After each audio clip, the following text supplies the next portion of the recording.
Welcome back to Let's Talk Laredo College. It's a new season, it's a new semester, whatever you want to call it. We're going to sit down and talk to the president of Laredo College, Dr. Minita Ramirez. Dr. Ramirez, how are you? I'm very well, Ruben, and welcome back. Exactly, welcome back. We've been here, but as far as if you want to go semester-wise, we're embarking on a brand new one here in just a week or so. So last time we met was about 2 months ago. Summer tends to slow down, but that doesn't mean there isn't anything happening on campus. So let's first talk about an exciting event that happened, which was the rededication of the Arechiga Hall. That's a big deal. That was a big deal. That building was actually built by the Army Corps of Engineers back in, I think the earliest was something like, what was it, 1850? Okay. I think that was the date. And it was the officers' quarters. And so over the years, it's had several renovations, but you know, it's been boarded up now for almost 8 years. And so one of the things that we've taken on is how do we, you know, reconstitute some of these incredible facilities that we have on campus and use them. We obviously aren't going to be building new buildings. Yeah. We just don't have that kind of financing to do that, and we don't want to. When we have these incredible facilities that can be redone, we had some beautiful support that we're extremely appreciative of from the Moody Foundation. They've been very gracious, and it helped us start that project. And then the Historical Commission came in and guided us through the process, which took a little bit longer than we expected, but in the end, I think the facility turned out to be very beautiful. Yeah. And today, it is the Academic Advising Center for all of our students on this campus. Yeah, and it's already being used. Yes. It was being used prior to the actual ceremony. I hadn't realized that this building went through a fire as well, Yes, not that long ago. it did. It went through a fire. The history of that building is incredible. But after the fire, it was rebuilt. At one time, even the president officed in that building. Really? When I was a student here, the registrar was there and financial aid was there. All of the services were in that building. And I know because I worked for the registrar. And so, as a student. And so we took it upon ourselves. We lifted up all the pink carpets and these incredible wood floors were underneath. Wow. And the gentleman who redid all those floors is a local man, he and his granddaughter. Actually, I would come in on the weekends and they'd be here working on the floors. Just some incredible work. Yeah. And the Arechiga family was extremely appreciative. Father Dennis, his son, who's a priest in San Antonio, and Joemma, who lives in Corpus, and then Beto, who lives in Tennessee, they were extremely appreciative of the rededication.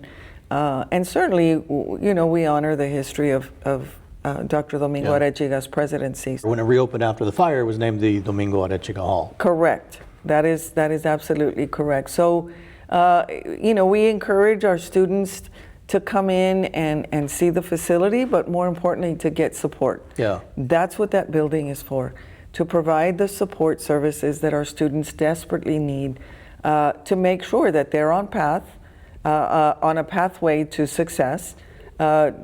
It's not just about access. It's not just about, you know, for years we talked about how do we provide access to our students? Well, the access is here. Now we're talking about completion. And then what happens after you graduate? Yeah. Where do you go from there? And how do we give you that post-graduation support and then the long-term sustainability of that? And we're, you know, there's so many programs that we've instituted on this campus and at the South Campus, as we continue to grow and expand. And we're extremely grateful to the Arechiga family. They were more than kind and so appreciative, but to this community, because I think it is a reflection of who we are. And everyone is actually welcome to come see it, because it's actually a Texas historical landmark, and it's registered as a national landmark as well. That's correct. And so this campus is a historical landmark, but that building is a national historical landmark. And I think most people in this community don't know that. Yeah. And so you're welcome to come in and see the facility and see what we've done with it. It is a very comfortable space for students to come in and have the casual conversations and have very, pointed conversations about what their future is going to look like. And so we're looking forward to continued success in that building. You talked about, not just access, and that's already beginning, because if you go to the new student orientations, that's where it starts. Yeah. That's where all these students are learning, listen, here's what happens when you come to college. We're here to tell you, you need all of these resources, and they're available for you. That's right. Hopefully, every new student coming to campus this fall is and who is enrolled already has been able to go through our orientation program. That is where it begins. That is where you begin to understand the difference between coming to college and being in high school if you're a traditional student, or having a full-time job and or a family and still wanting to go to school. And how do you balance your time, and what do you do to become part of the fabric of this college? Yeah. This year's vision or this year's slogan is going to be one college, one vision. And we're all in this together. This community is only going to continue to grow, expand, and succeed if we all work together. Yeah. And there are enough external forces that we all struggle with every day. Yeah. That if we don't collaborate, if we don't partner with each other, if we don't help support each other, then how do we continue to move forward, not only as a community, but as a society? How do you bring that vision to fruition? What is going to be done this fall and into the entire academic year? So one of our initiatives this fall is called the Caring Campus Initiative. We're partnering with A&M Kingsville, Coastal Bend College, and Del Mar College, and it's a four-way partnership. It was a grant that Kingsville applied for, A&M Kingsville applied for and received, and we're training all of our employees on this Caring Campus Initiative.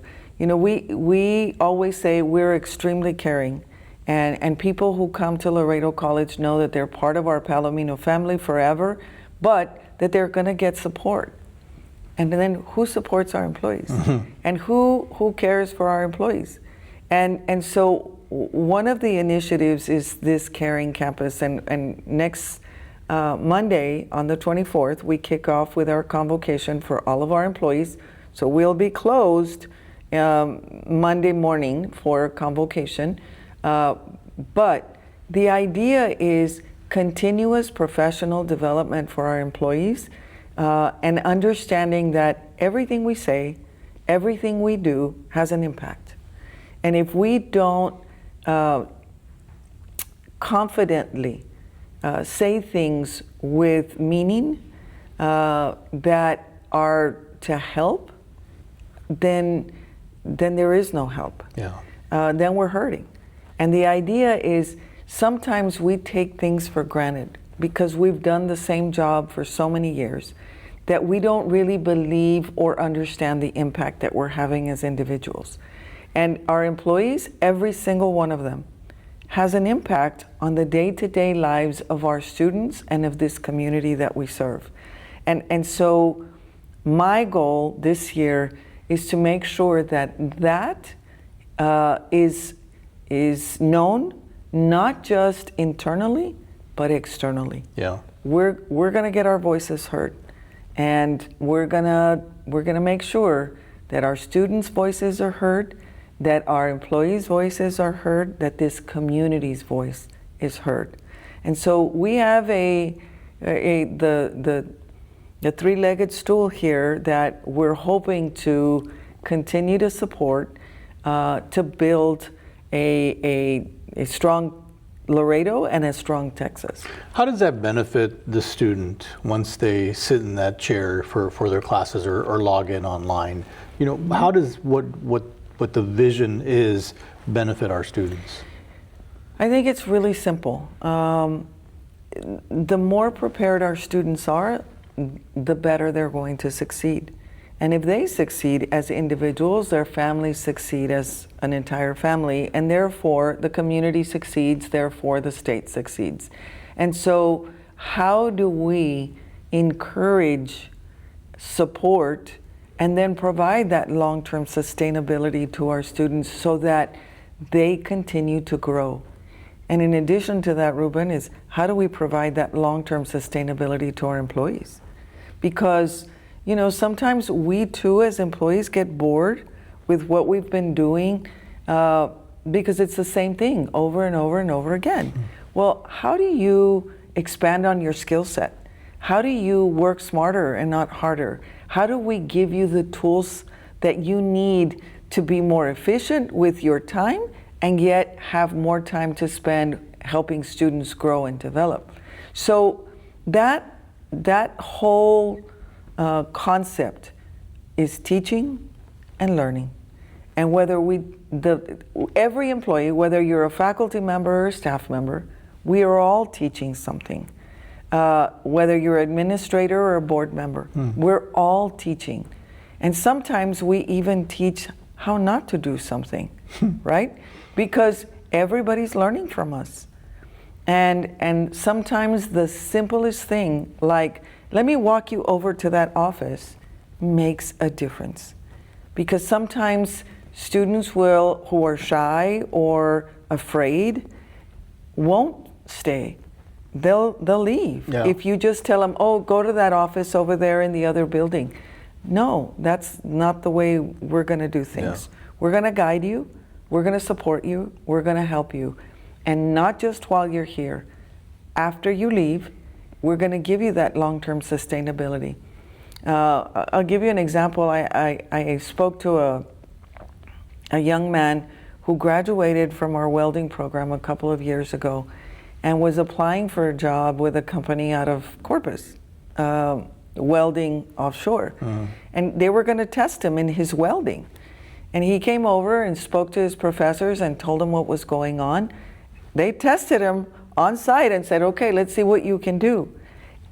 Only to give that long-term support and sustainability and to say, look, you're doing the right thing, you're gonna be fine, you're gonna make it through. Yeah. And sure enough, the young man got the job. But having that ability to contact your previous faculty member or your support group, it's here. We're here. And we mean it, that we are one family. This community supports each other all the time. You know, a friend of mine once said that, who lived out of town, she said, you know, if I'm ever in crisis, I want to be home and in Laredo. Because I know that in Laredo, people are going to wrap their arms around me and they're going to help me through my crisis. That's what we do. We help each other, we support each other, and that's called long-term sustainability for continued success.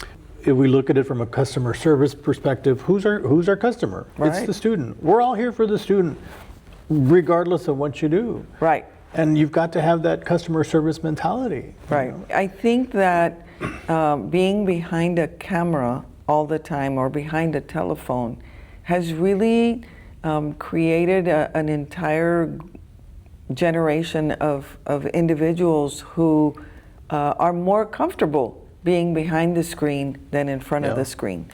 And that's a scary thought. How do you ask for help?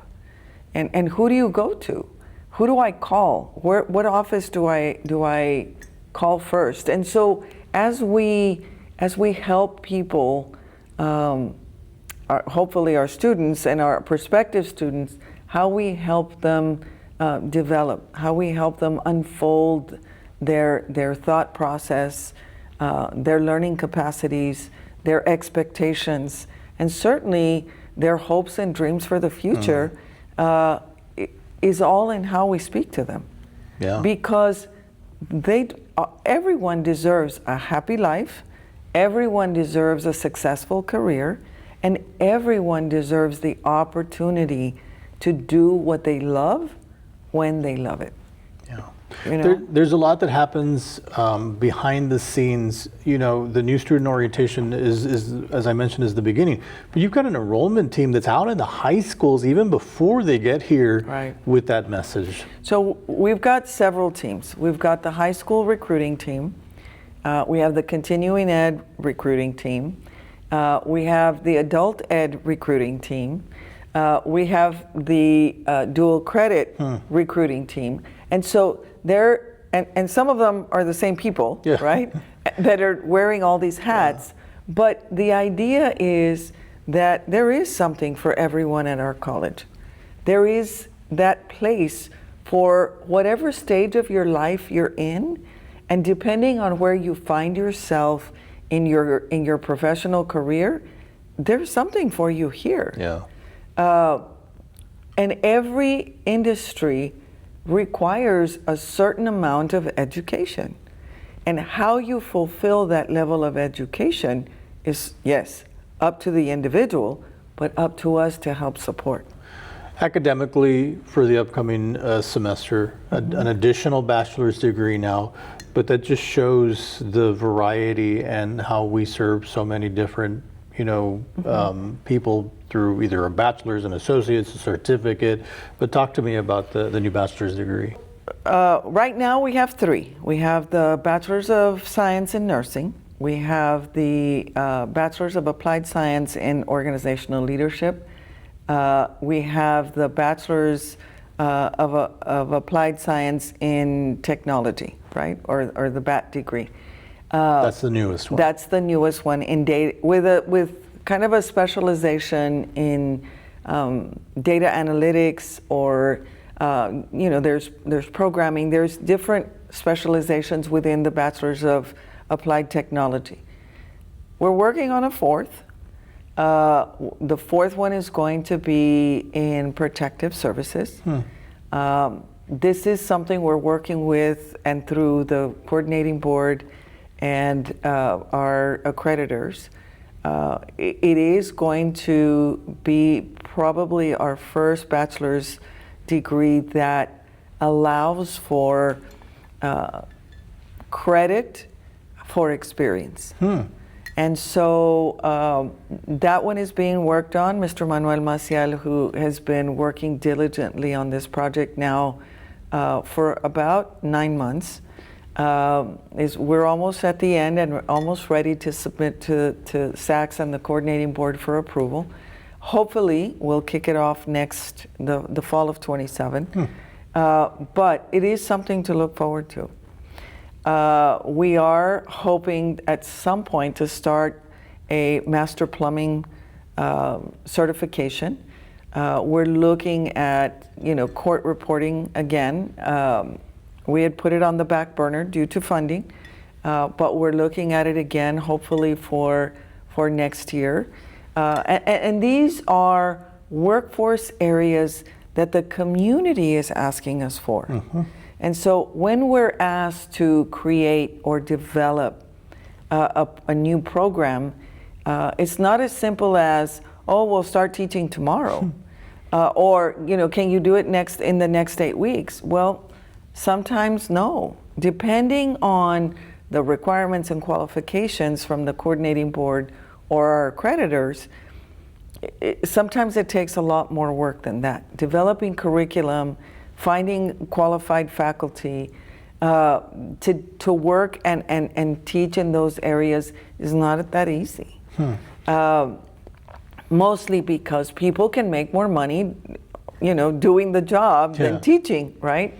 But we have very dedicated faculty who are committed to the development of our new programming. And so as we look to the future, I think there are a couple of things to ask yourselves. One is, what is it going to cost? How do I get in? What do I need to do to prepare for it, right? If you look at our cost, if you're going to take in one semester, and we're talking about the full 16-week semester, if you're going to take 5 classes, and we divide it into 2 8-week sessions, but let's say you take 15 hours. Here, it costs you about $1,800. At any other university, it's going to cost you somewhere between $8,000, $10,000, or $12,000 for those same 15 hours. So right now, that money is tight. I think you need to take a good look at what are the opportunities that Laredo College offers. Because just from a financial standpoint, we're here. And on top of that, if you don't qualify for any financial assistance, we always have the Palomino Pledge to fall back on, as long as you're enrolled full-time. And if you're enrolled full-time, you get your meal plan and you get your free books. So when you couple the free books with the free tuition and at least you can eat here twice a day, it's not a bad deal. No, it's not. And you can still work. Because you're taking 2 classes at a time and it's at an extremely affordable price. Now, we have really worked hard at the quality of our instruction. We spent the entire summer working on programmatic reviews, reviewing all of the curriculum, the syllabus, and making sure that we meet all of the standards required, not just locally or statewide, but nationally. And I think that's critical to what we're teaching. So who's the team that really is behind all of that? Because I know you'd like to have your hands on all of it, and you do at some point, but somebody else is. Who's the team that's behind all of this? So really, my strength, right, are the vice presidents, the deans, and the associate vice presidents. That core group of people, the provost, the vice president for student success and compliance, our institutional advancement vice president, our CFO, our HR director. I mean, these folks are the nucleus. Then we have our deans who are responsible for making sure that all of the academic support systems are in place. The academic programs are in place.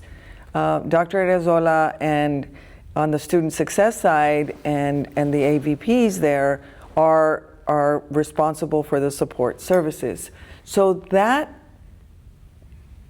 working together, that interfacing, nothing happens in isolation. Nothing.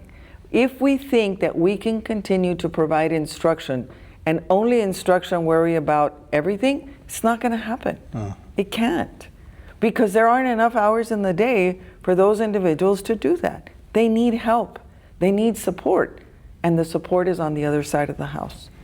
And then, if we don't have the funding for it, it's even more difficult.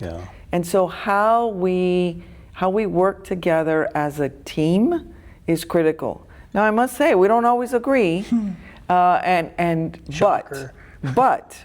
we shouldn't.